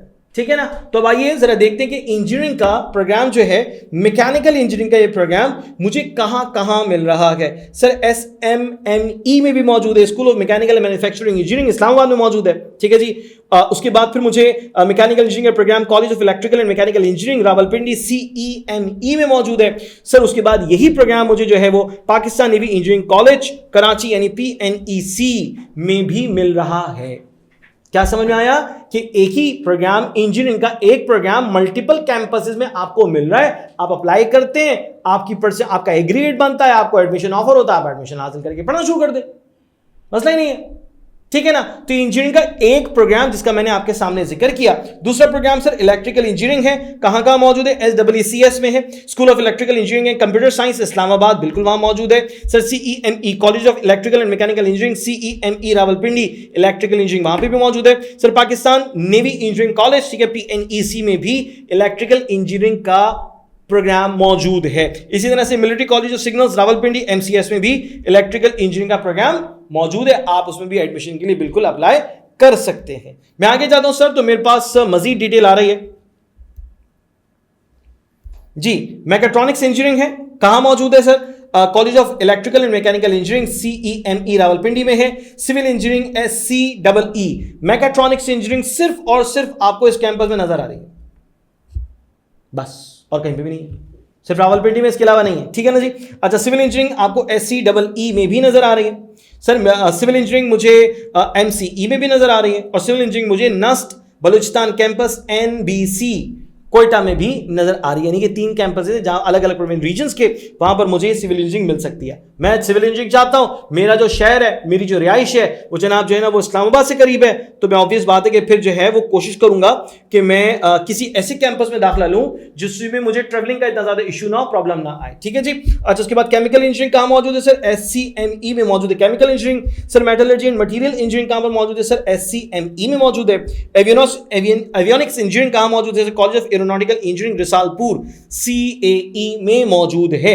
एरोस्पेस इंजीनियरिंग SMME में मौजूद है, college of aeronautical engineering Risalpur CAE में मौजूद है। ठीक हो गया जी। अच्छा, उसके बाद में देखता हूं तो एनवायरमेंटल इंजीनियरिंग भी आ गई, नेवल आर्किटेक्चर मेरीन इंजीनियरिंग भी आ गए, सॉफ्टवेयर इंजीनियरिंग भी आ गई, कंप्यूटर इंजीनियरिंग भी आ गई, BE इंफॉर्मेशन सिक्योरिटी भी आ गई, जी इन्फॉर्मेटिक्स इंजीनियरिंग भी आ गई। तो ये प्रोग्राम्स एग्जिस्ट करते हैं इन कैंपसेस में। ये कैंपसेस के नाम है जो कि अलग अलग सिटीज में हैं, अलग अलग प्रोविंसेस में हैं, और इसलिए ताकि बच्चों को एक से ज्यादा मौके मिल जाएं इन प्रोग्राम्स में एडमिशन हासिल करने के। ठीक हो गया जी। अच्छा, कंप्यूटर प्रोग्राम्स में अगर मैं देखता हूं तो मेरे पास BS computer science sir SEES में है, नस्ट बलूचिस्तान में है, पाकिस्तान नेवी PNEC में है। सर BS डेटा साइंस, बड़ा इसका चर्चा है आजकल, SEES में है। सर BS बायो इन्फॉर्मेटिक्स में मौजूद है सर SINES में। ठीक है जी। उसके बाद BS आर्टिफिशियल इंटेलिजेंस जो है वो SEES में और नस्ट बलूचिस्तान कोयटा में भी ये आपको प्रोग्राम मिल रहा है। ठीक हो गया जी। अब आ जाए नस्ट बिजनेस स्कूल की तरफ, बिजनेस स्टडीज के प्रोग्राम्स। सर एक वक्त था कि हम सिर्फ और सिर्फ बिजनेस स्टडीज, बिजनेस प्रोग्राम्स के हवाले से सिर्फ IBA का नाम सुनते थे, मगर अब और बहुत सी ऐसी यूनिवर्सिटीज हैं जहां पर बिजनेस स्टडीज के प्रोग्राम्स मौजूद हैं। पढ़ाए जाते हैं, लोग उसको जबरदस्त अंदाज से पढ़ रहे हैं, फायदा उठा रहे हैं। तो भाई नर्स में भी अब इस तरह के प्रोग्राम बहुत अच्छी रैंकिंग पर है, बहुत अच्छी वैल्यूएशन के साथ है। ठीक हो गया जी। नर्स बिजनेस स्कूल में टेस्ट कैसा आता है, टेस्ट कैसा बनता है नर्स बिजनेस स्टडीज के लिए, तो ये बड़ा आसान अभी मैं आपके सामने कर देता हूं सर यहां पर क्वांटिटेटिव मैथमेटिक्स जो है वो 50% है, यानी कि 100 MCQs,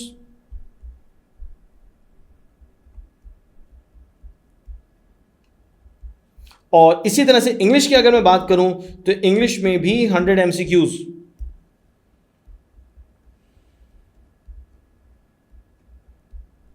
ठीक हो गया सर, 100 MCQs है, 100 MCQs है। अच्छा, अब सवाल पैदा होगा सर क्वांटिटेटिव मैथ्स सर देखिए, एक तो होती है एडवांस मैथ्स और एक है क्वांटिटेटिव मैथ्स, तो दोनों में जरा डिफरेंस है। एडवांस मैथ्स जनरली जरा बच्चों को मुश्किल लगती है, मुश्किल मालूम होती है। क्वांटिटेटिव मैथमेटिक्स जो है वो इतनी ज्यादा मुश्किल नहीं होती, उसमें कॉम्प्लेक्स कॉन्सेप्ट्स नहीं होते, कंपैरेटिवली थोड़े से बेहतर आसान कॉन्सेप्ट्स होते हैं जिस पर आप अपना काम अच्छा बना सकते हैं, अच्छा कर सकते हैं, बिल्कुल कर सकते हैं भाई।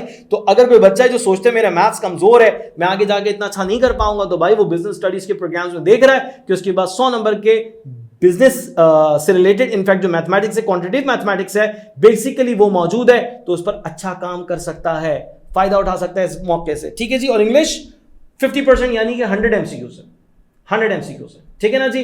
तो आपके पास ये दो सब्जेक्ट्स हैं जो कि आपके इस टेस्ट को कंप्लीट करते हैं। सही है जी।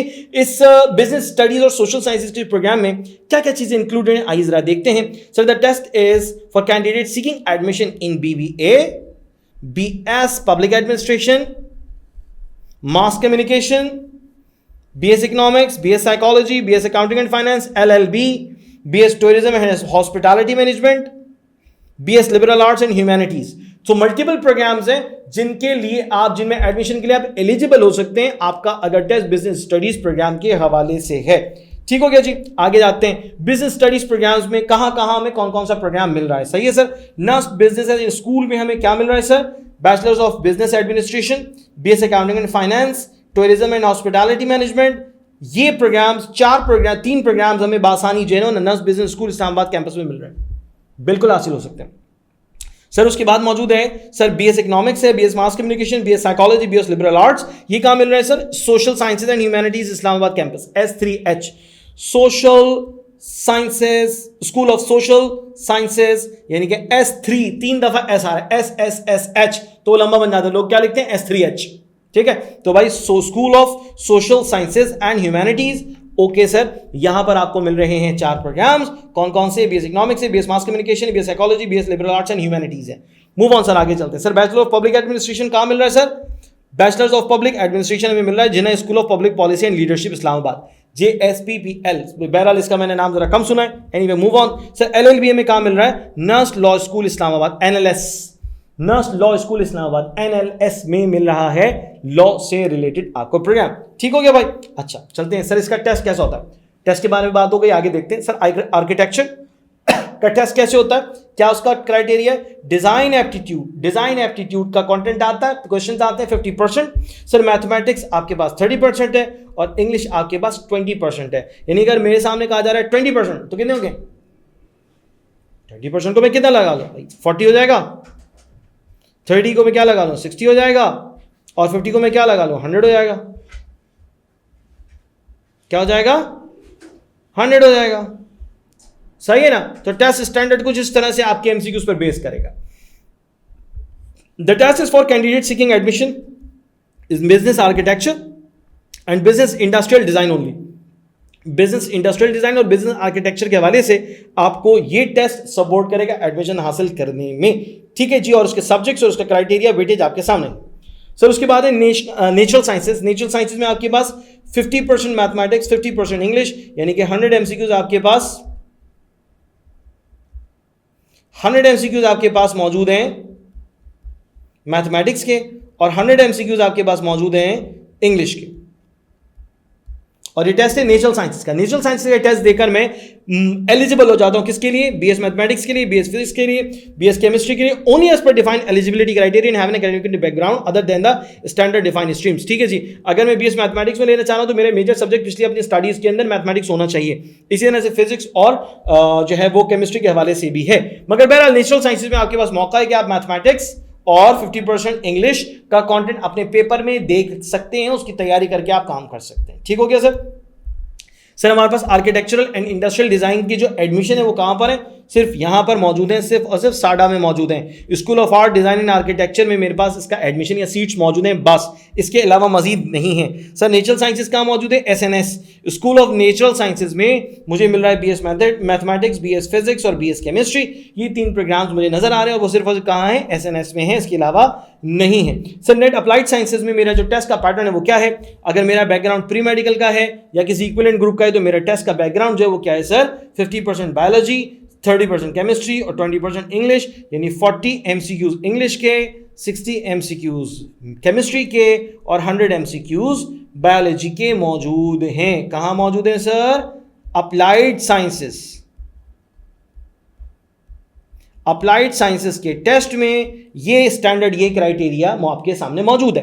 ठीक है जी, this test is for having pre medical background with और विदाउट एडिशनल मैथ्स। आपने एडिशनल मैथ्स दिया हो या ना दिया हो फर्क नहीं पड़ता, प्री मेडिकल की बेसिस पे आप अपना एडमिशन सिक्योर करना चाह रहे हैं तो प्री मेडिकल की फील्ड में क्या है भाई? ये टेस्ट स्टैंडर्ड है, ये एमसीक्यूज की तादाद और डिवीजन है। ठीक है जी, इसमें आप एडमिशन किस में ले सकते हैं? बीएस बायोटेक्नोलॉजी में, बीएस एनवायरमेंटल साइंसेज में, BS agriculture, BS food and science and technology, BS bioinformatics, BA biotechnology अलग है, बीएस बायो इन्फॉर्मेटिक्स अलग है, बीएस केमिस्ट्री। तो ये तमाम तर वो प्रोग्राम थे जिसमें आप एडमिशन लेने के लिए एलिजिबल हैं अप्लाइड साइंसेस का टेस्ट देने के बाद। और आपका प्री मेडिकल बैकग्राउंड है, भले से आपने जो एडिशनल दिया या ना दिया, प्री मेडिकल बैकग्राउंड है, सो गुड, आ जाए टेस्ट दें और अपना एडमिशन सिक्योर करें। सही जी, अप्लाइड साइंसेज में कहां एडमिशन आपको मिल जाता है? Ataur Rahman school of applied biosciences Islamabad, ये आपको कैंपस एडमिशन ऑफर कर रहा है। इसी तरह से अब मेरे पास इस इंस्टीट्यूशन में क्या क्या प्रोग्राम्स है? बीएस बायोटेक्नोलॉजी है, फूड एंड साइंस है, बीएस एग्रीकल्चर है। 3 प्रोग्राम्स मुझे ऑफर हो रही है। ठीक है जी, इसी तरह से मुझे बीएस एनवायरमेंटल साइंस है, वो school of civil and environmental engineering Islamabad SCEE में मुझे प्रोग्राम ये मिल रहा है। सिर्फ इस कैंपस में ये प्रोग्राम मुझे नजर आता है। तो जनाब कहानी बड़ी आसान है। नस्ट के बारे में जानने का मौका मिला और समझ में आ रहा है कि सर नस्ट में मल्टीपल कैंपसेस हैं, मल्टीपल प्रोग्राम्स हैं और एक ही प्रोग्राम मल्टीपल कैंपसेस में मेरे लिए मौजूद हो सकता है। सबसे मजे की बात है कि मेरी जो इंटर की स्टडी है वो इतनी ज्यादा मैटर नहीं कर रही मेरी सिलेक्शन पे, मेरी एडमिशन पे। टेस्ट का स्कोर मैटर कर रहा है, टेस्ट भी अपने प्रोग्राम वाइज जो है ना वो वेरी कर रहा है, थोड़ा थोड़ा फर्क है, मगर सारे के सारे पोर्शंस में इंग्लिश कॉमन है। यानी अगर आप इंग्लिश को अच्छे तरीके से प्रिपेयर करते हैं तो नस्ट के किसी भी टेस्ट में आप बैठ सकते हैं, नस्ट के किसी भी टेस्ट को आप अटेम्प्ट कर सकते हैं। बस उसके साथ जो एडिशनल सब्जेक्ट है आपने वो स्टडी करना होगा। ठीक है ना, प्री इंजीनियरिंग और कंप्यूटर बैकग्राउंड रखने वाले जो बच्चे हैं उनके पास जो वो इंग्लिश के अलावा क्या है, फिजिक्स और मैथ्स है, उसको उन्हें जम के डट के लग कर स्टडी करना पड़ेगा, तो फाइनली वो बड़ा अच्छा स्कोर हासिल कर सकते हैं। अब सवाल ये पैदा होता है कि सर हमने सारी तफसील देख ली, शेड्यूल भी देख लिया, हमने जो है ना वो डिवीजन भी देख लिया और उसके बाद ये भी देख लिया कि कौन कौन से कैंपस में कौन कौन से प्रोग्राम्स हमें ऑफर हो रहे होते हैं, but the most important thing is हम पढ़ाई कहां से शुरू करें? आज से करें, कल से करें, 10 दिन बाद से करें, 1 महीने बाद से करें, थ्योरी एग्जाम्स के बाद करें, कब करें? तो आप सब बच्चों के लिए जवाब बड़ा सिंपल सा है, तैयारी कल से नहीं, आज से भी नहीं, अभी से शुरू करें। अभी से शुरू करें, रिसर्च करें, मालूमात लें, रिजल्ट्स देखें और उसके बाद फिर जो भी जगह आपको जबरदस्त लगती है, आइडिया लगती है, आप वहां पर जाएं, एडमिशन वन सिक्योर करें। छात्रों की लाइव ऑनलाइन क्लासेस की सबसे मजे की बात मुझे ये लगती है कि यहां आपको पूरा कोर्स पढ़ाया जाएगा, छात्रों पर आपको भरपूर प्रैक्टिस करने के लिए कंटेंट मिल जाएगा, है ना, और टीचर्स के साथ लाइव कनेक्शन आपका मौजूद है। ठीक है ना, व्हाट्सएप ग्रुप में टीचर्स मौजूद, आपको सवालों के जवाब देते रहते हैं। जब आपको सवाल है व्हाट्सएप ग्रुप में आपको ऐड कर दिया जाता है, आपको फुल सपोर्ट मिल जाती है। फिर नस्ट में आपको जो माशाल्लाह से यहां पर मटेरियल मिलता है छात्रों पे प्रैक्टिस करने के लिए, तो बहुत ही शानदार है। बच्चे बहुत मजे लेकर पढ़ते हैं और उसके बाद फाइनली अपना अच्छा स्कोर कर लेते हैं। ठीक है ना जी। इसके साथ साथ अगर आप किसी ऐसी जगह पे रहते हैं कि जहां पर आपका फिजिकली या नियर कोई एकेडमी नहीं है जहां पर आप पढ़ सके, ऐसे बहुत सारे बच्चे हैं। मैंने जब बच्चों से बात की तो पता चला सर हमने तो छाजाओं के प्लेटफॉर्म को यूज किया, हमने पढ़ाई की, लाइव ऑनलाइन क्लासेस ली और अल्लाह का शुक्र है हमारा एडमिशन हो गया। हमने क्या किया, हम किसी अकेडमी नहीं गए, 1 से 2 जगह हम अकेडमी गए भी तो हमें पता चला कि भाई अकेडमी बहुत ज्यादा रश है, बहुत सारे बच्चे और अटेंशन हमें मिली नहीं टीचर की, तो हमने वो छोड़ दी। हमने फिर छात्रों की लाइव क्लासेस ज्वाइन की, घर में बैठ के सुकून से बैठ के पढ़ा, घर के दरवाजे पर हमें नोट्स रिसीव हो गए माशाल्लाह, ठीक है ना, और टीचर हमारे साथ कनेक्टेड रहे पूरा टाइम और अल्लाह का शुक्र है हमने अपना एडमिशन सिक्योर कर लिया।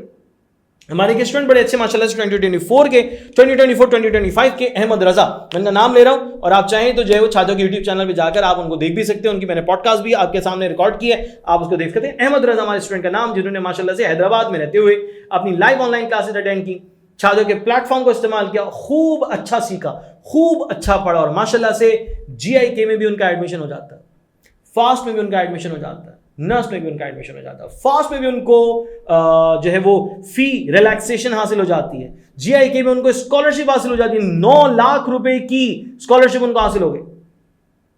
लाइव ऑनलाइन क्लासेस ली हैं, छात्रों के कंटेंट को इस्तेमाल किया और भरपूर पढ़ाई की है। तो भाई आप अपना वक्त जाया किए बगैर अपनी पढ़ाई का आगाज कर लें तो आपके लिए फायदा है। ठीक है जी, अब चलते हैं। अब यहां पर हो क्या रहा है, नेट 2, यस मैं कुछ चीजें आप लोगों के साथ डिस्कस करना चाह रहा था तो मैंने कहा चलिए अभी मैं कर लेता हूं। नेट 2 की डेट आप लोगों ने अभी देख ली कि नेट 2 कब होने जा रहा है। जनवरी फरवरी में एक्सपेक्टेड ये नेट 2 की टेस्ट डेट है। नेट 2 कराची में भी होगा, ठीक है ना, इस्लामाबाद में भी होगा। तो सर उसकी प्रिपरेशन के लिए क्या मैं अभी से तैयारी शुरू करूं? हाँ, अभी से तैयारी शुरू करें। 10th of October last date है एडमिशन हासिल करने के लिए। ये नेट 2 की प्रिपरेशन का आखिरी बैच है, आखिरी बैच है। इसके बाद नेट 2 की प्रिपरेशन करने के लिए कोई बैच नहीं बनेगा। तो भाई आप देर क्यों करेंगे, फौरन करें, फौरन अपना एडमिशन सिक्योर करें, फौरन अपना एडमिशन हासिल करें और अपनी पढ़ाई का आगाज करें, वरना आपको बहुत देर हो जाएगी। देखिए ना, खुद फिंगर टिप्स से देखें ना, अक्टूबर, नवंबर, दिसंबर, जनवरी, खत्म। 4 महीने, 4 साढ़े 4 महीने, इसके अलावा टाइम ही नहीं आपके पास। रमजान शुरू हो जाएंगे आपके, जैसे अभी आप फरवरी के मिड में जाते हैं, एंड में जाते हैं, मिड एंड का वो जो पीरियड है उसमें रमजान का आगाज हो जाएगा। तो भाई उससे पहले टेस्ट हो जाएगा, नेट 2 हो जाएगा।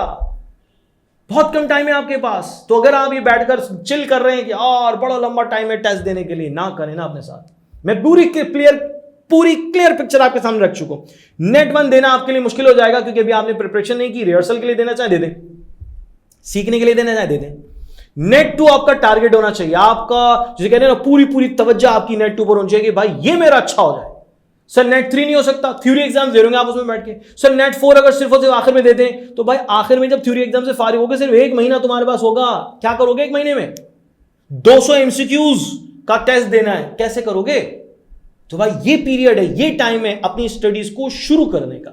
माशाल्लाह से उवैस अहमद खान हमारे वो स्टूडेंट के जिन्होंने पूरे पाकिस्तान से जिन बच्चों ने NET का टेस्ट दिया उनमें सबसे ज्यादा स्कोर हासिल करने वाले student Uwais Ahmed Khan. 98 marks NET में, माशाल्लाह 98 मार्क्स NET यूनिवर्सिटी के टेस्ट में, जबरदस्त स्कोर। कैसे? अर्ली प्रिपरेशन करने से शुरुआत कर ली, शुरू में जल्दी शुरुआत कर ली पढ़ाई की तो पूरा टाइम मिल गया स्टडी करने के लिए।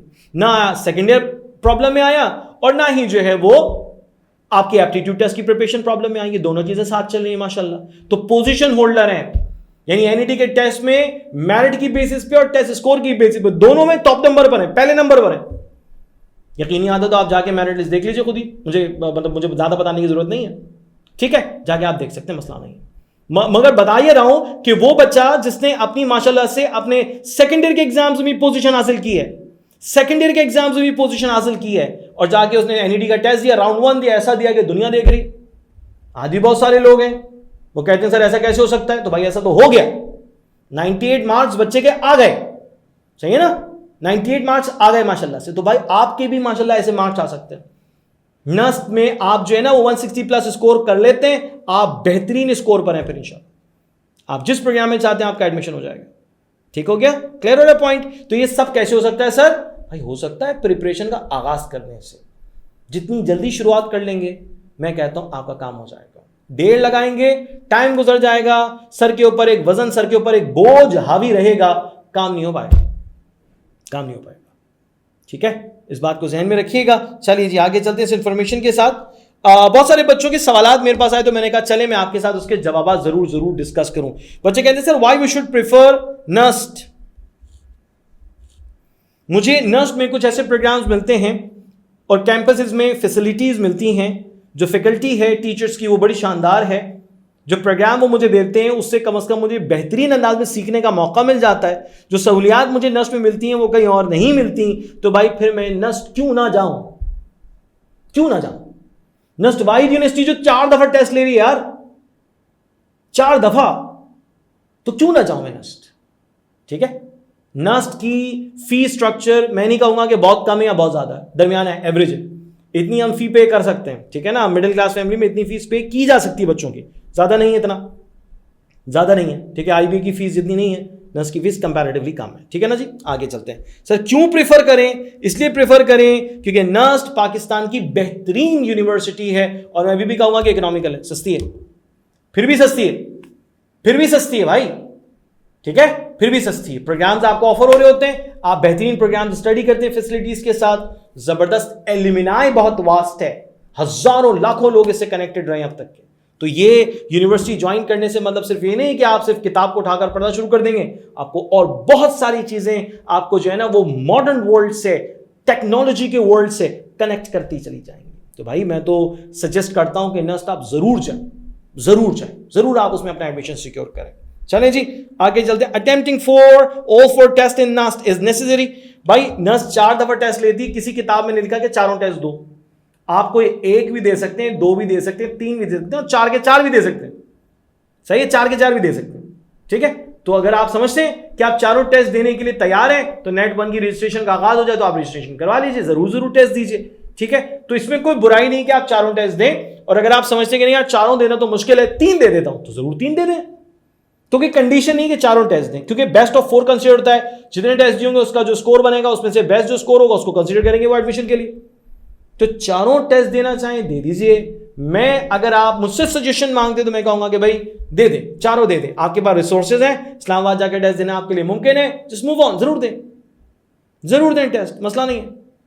ठीक है ना जी, चलिए आगे जाते हैं। नेक्स्ट क्वेश्चन क्या है, what is the best score for getting admission in NUST. बहुत सिंपल है सर, 160 प्लस स्कोर लाना है, बस दिमाग बना लें, 160 प्लस स्कोर लाना है, हर हाल में 160 प्लस स्कोर आपका बनना चाहिए, तो आपका एडमिशन आपके डिजायर्ड प्रोग्राम, डिजायर्ड कैंपस में कंफर्म है।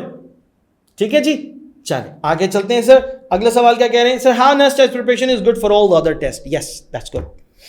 अभी आपने देखा कि नस्ट जो है वो जब आप टेस्ट की प्रिपरेशन करें तो आपके पास इंग्लिश है, फिजिक्स है, मैथ्स है।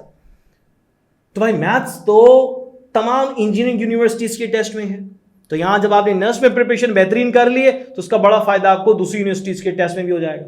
सर फिजिक्स मौजूद है, फास्ट में नहीं है, बाकी मोस्टली यूनिवर्सिटी में फिजिक्स है। तो भाई आपने अगर प्रिपरेशन कर ली है नर्स में फिजिक्स की, तो भाई वही प्रिपरेशन आपकी दीगर यूनिवर्सिटीज में भी यूटिलाइज होगी, फायदा हो जाएगा, अलग से नहीं बैठ रहे होंगे आप। इंग्लिश तमाम यूनिवर्सिटीज में कॉमन है भाई, तमाम यूनिवर्सिटीज में ये इंग्लिश का सब्जेक्ट कॉमन है। तो भाई तैयारी अगर आपने नर्स की है तो बाकी यूनिवर्सिटीज के लिए भी आप बहुत अच्छे से तैयार हो जाएंगे, तो आपको ज्यादा टेंशन लेने की जरूरत नहीं होगी। ठीक है, आगे चलते हैं सर।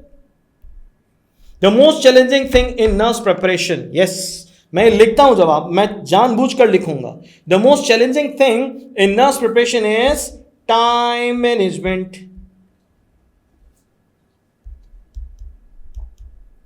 अगर टाइम मैनेजमेंट नहीं होती तो फिर गड़बड़ है। सिर्फ टाइम मैनेजमेंट क्या समझाता हूं।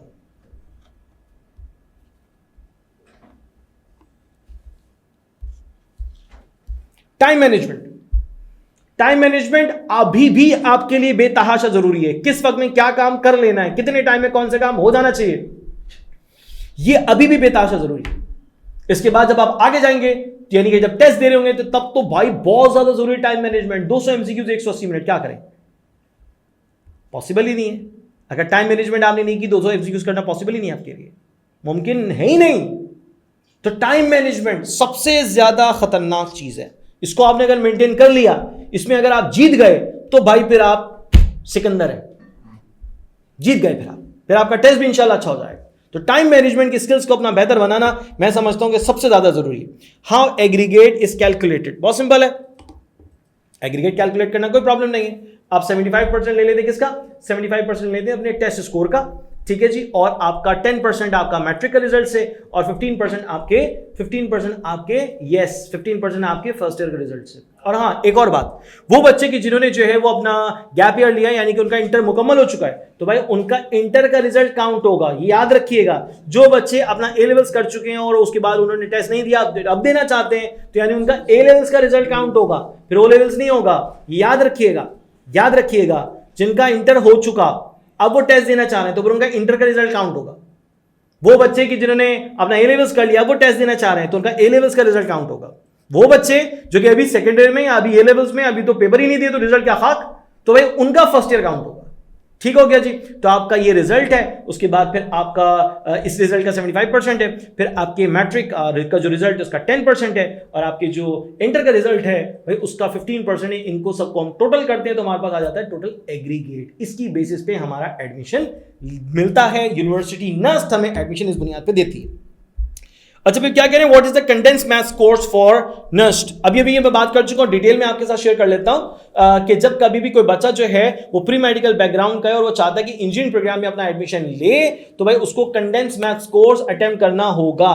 मैथ्स का 8 हफ्ते का कोर्स है, नर्स की तरफ से उसे अटेम्प्ट करना होगा, अटेंड करना होगा, और उसके बाद फिर उसका टेस्ट देना होगा। ये जरूरी होगा, मैंडेटरी है, ये लाजमी बात है, छोड़ नहीं सकते, अवॉइड नहीं कर सकते, लाजमी आपको करना पड़ेगा। अगर आपका बैकग्राउंड प्री मेडिकल का है, एडमिशन आपने दिया नहीं है, तो आपको ये करना है, लाजमन करना है, ताकि हम इंजीनियरिंग प्रोग्राम्स के लिए आपको एलिजिबल करार दिया जाए, वरना आप एलिजिबल नहीं होंगे। ठीक है जी। अच्छा, आगे चलते हैं सर। अच्छा जी, मजीद एक बुनियादी सी बात है जो मैं आप तमाम तर बच्चों को कहना चाहता हूं, और आप सब बच्चों को कह रहा हूं कि आप अपने वालिदैन को यह बात कहिएगा, समझाइएगा, बताइएगा कि सर जुनेद ने आपसे कहा। सर जुनेद ने 17 साल हो गए पढ़ाते हुए। अल्लाह का शुक्र है कि अल्लाह ताला ने बड़ी इज्जत दी है, नाम दिया है, और कम से कम इतनी ताकत और तौफीक दी है कि मैं बच्चों के लिए कुछ अच्छा कर सकूं। ठीक है, और आज भी कर रहा हूं, इंशाल्लाह आइंदा भी करूंगा। तो आप बाकायदा तौर पर नाम लेकर कह सकते हैं कि छाजों में हमारे एक बड़े अच्छे इंस्ट्रक्टर होते हैं, उन्होंने हमें बता दिया है कि भाई आपके फर्स्ट ईयर का रिजल्ट इंपॉर्टेंट है इंजीनियरिंग यूनिवर्सिटीज के एडमिशन के लिए। फर्स्ट ईयर का रिजल्ट इंपॉर्टेंट है, इसी से एग्रीगेट बनेगा इंजीनियरिंग यूनिवर्सिटीज में एडमिशन के लिए। तो आपका फर्स्ट ईयर का रिजल्ट तो भाई बन चुका होगा या बनने को होगा, वो आ जाएगा अभी चंद हफ्तों में। ठीक है ना। सेकेंड ईयर का रिजल्ट में आपके सिर्फ 60% भी हो तो काम हो जाएगा, एटलीस्ट 60% होने चाहिए तो काम आपका हो जाएगा। ठीक है। बहुत सारे बच्चे, बहुत सारे पेरेंट्स इस बात पर कंफ्यूज होते हैं, बच्चों को भी रोक के रखते हैं कि भाई नहीं, सेकंड ईयर की तैयारी करो, तुम सेकंड ईयर के एग्जाम्स करीब है, अभी पेपर होगा, तुम इसकी तैयारी करो, बाद में देखेंगे यूनिवर्सिटी को। बाद में क्या देखेंगे आप, बाद में यूनिवर्सिटी को क्या देखेंगे? यूनिवर्सिटी का तो टेस्ट खत्म हो गया, रजिस्ट्रेशन खत्म हो गई। बहुत सारे पेरेंट्स ऐसे कि जब जुलाई का वक्त आ जाता है और जब थ्योरी एग्जाम से वो बच्चे फ्री होते हैं, तब कहते हैं सर अब आप हमें बताएं कि हम अपने बेटे का कौन सी यूनिवर्सिटी में एडमिशन करवाएं। तो उस वक्त फिर आपके पास जो टॉप यूनिवर्सिटीज होती है उसके ऑप्शंस खत्म हो चुके होते हैं, ऑप्शंस खत्म हो गए, रजिस्ट्रेशन खत्म हो गई, टेस्ट की डेट आ गई, भाई रजिस्ट्रेशन होगी नहीं आपकी, फिर क्या करेंगे? तो ये आप खुद समझें, अपने वालिदैन को समझाएं, बताएं, ठीक है जी, गाइड करें कि सर ये वाला मामला है, आप नहीं छोड़ सकते, आपको इंटर करना है, इंटर के बाद आप क्या करेंगे? जाहिर सी बात है यूनिवर्सिटी में एडमिशन चाहिए ना, या आप घर बैठ जाएंगे? यूनिवर्सिटी में एडमिशन चाहिए तो यूनिवर्सिटी के एडमिशन टेस्ट की तैयारी करनी पड़ेगी। और टेस्ट की तैयारी ऐसा कोई खेल नहीं है कि 1 दिन में, 2 दिन में, 4 दिन में हो जाएगी, ऐसा कुछ नहीं है। तो इस मिसकंसेप्शन को दूर करें आप लोग अपने पेरेंट्स की, ये मेरी आप लोगों से रिक्वेस्ट है, वरना आप लोगों के लिए बड़ी मुश्किल हो जाएगी। इसी तरह से ये भी मिसकंसेप्शन ज़हनों में बैठी हुई है कि जैसा हमारा इंटर होता है वैसे ही तो एप्टीट्यूड होता है, उसमें फर्क क्या है? घर में बैठो, तैयारी कर लो, दे दो। तो बेटा घर में बैठ के जब आप तैयारी करोगे ना खुद से, तो घर में बैठे रह जाओगे, क्योंकि आपको पता ही नहीं कि टेस्ट स्टैंडर्ड क्या है। आप तो ये सोचेंगे जब फर्स्ट ईयर सेकंड ईयर में जैसे क्वेश्चन आते हैं वैसे क्वेश्चन आ जाएंगे, टेस्ट पेपर आपके सामने आएगा, आपकी तबीयत साफ हो जाएगी। ऐसे तो कोई सेंस ही नहीं है। बहुत ही मेजर डिफरेंस ये, फर्स्ट और सेकंड ईयर में आप याद करके लिखते थे, एप्टीट्यूड के अंदर आपको कुछ नहीं पता कहां से सवाल बनकर आ जाएगा और एमसीक्यूज की फॉर्म में आ जाएगा, तुक्के नहीं लगा सकते। आपको लॉजिक पता है, कॉन्सेप्ट पता है, प्रैक्टिस है, रिलेशनशिप आपको पता है, तो आप सही जवाब मार्क कर लेंगे, वरना बैठे रह जाएंगे। ये तो बात मैंने अभी नस्ट के हवाले से आपसे की, इंशाल्लाह मजीद यूनिवर्सिटी भी मैं आपसे बात करूंगा, मगर मुख्तसरन चाहे किसी भी यूनिवर्सिटी को उठा लें, भाई टेस्ट का स्कोर जो है वो डोमिनेंट है, एकेडमिक लर्निंग पर डोमिनेंट है आपके टेस्ट का स्कोर। जितना अच्छा स्कोर उतने ज्यादा चांसेस एडमिशन के। तो भाई नस्ट की इन बुनियादी मालूमात से मदद हासिल करते हुए फैसला कीजिए अपनी जिंदगी के लिए, अपने काम के लिए, अपनी डिजायर्ड यूनिवर्सिटी के लिए। घर में मत बैठे रहें कि मैं तो घर में बैठे रहूंगा तो सब कुछ सही हो जाएगा। ओ भाई, इसी तरह कबूतर भी सोचता है, आंखें बंद कर लो, समझो बिल्ली गायब हो गई। बिल्ली देख रही है, आंखें बंद तो हैं इसकी, जैसी खोलेगा छोड़ूंगी नहीं। बिल्ली तो ताक लगा के बैठी है। तो जो आपका एप्टीट्यूड टेस्ट है ना, ये तो आपको ताक लगा के बैठा है कि तुम होश में तो आओ, होश उड़ा देंगे तुम्हारे। तो भाई आपने करनी अपने एप्टीट्यूड टेस्ट की अभी से प्रिपरेशन शुरू जरूर करिए, ताकि कल को आपका यूनिवर्सिटी में एडमिशन यकीनी तौर पर हो सके। मजीद भी कोई मालूमात आपको दरकार है, भाई छाजो का ये जो YouTube चैनल जिस पर आप इस वीडियो को देख रहे हैं, इसके बाद आप कमेंट कर सकते हैं। कमेंट में आपने क्वेश्चंस कर लीजिए, आपका कोई केस है, आपको कोई सिचुएशन है जिस पर आप बड़े कंफ्यूज से परेशान थे, आप वो शेयर कर लीजिए। आप किसी चीज में कंफ्यूज है, डिसीजन लेने में बड़े परेशान हो रहे हैं, आप मुझसे मशवरा करना चाहते हैं, मुझसे मशवरा कर लीजिए। आप समझते हैं सर मेरा जो मसला है ना वो कुछ इस तरह का है कि मुझे अगर इसके ऊपर राय मिल जाए, आपके टीचर आपके लिए हाजिर हैं, आपको इंशाल्लाह बेहतरीन मशवरा देंगे, बेहतरीन अंदाज से गाइड करेंगे। इसी के साथ छाजो का जो नंबर है उस पर आप राब्ता करके अपनी जो मालूमात आपको दरकार है वो आप हासिल कर सकते हैं। मुझसे बात करनी है, मुझसे मालूमात लेनी है, आप बिल्कुल मुझसे मालूमात ले सकते हैं। मगर खुदारा आप सबको कह रहा हूं, अब वक्त जाया करने के लिए नहीं है। आप अगर इस इंतजार में बैठे हैं कि फर्स्ट ईयर का रिजल्ट आएगा फिर मैं एडमिशन को सोचूंगा, यार खुदा को मानो यार, तुम्हारे पास सिर्फ 4.5 महीने रह गए प्रिपरेशन के, सिर्फ 4.5 महीने। इसमें तबीयत का खराब होना भी, बारिश का होना भी, हड़ताल का होना भी, दीगर कामों का होना भी, सिर्फ 4.5 महीने और 200 MCQs का पेपर तैयार करना है। वक्त नहीं है तुम्हारे पास, नहीं सीरियसली। इसलिए बराए करम आप अपने राइट टाइम पे, राइट डिसीजन के साथ, राइट प्लेस पे, राइट पीपल से स्टडी करना शुरू कर दें, ताकि आपका एडमिशन भी सिक्योर हो सके। अल्लाह हाफिज।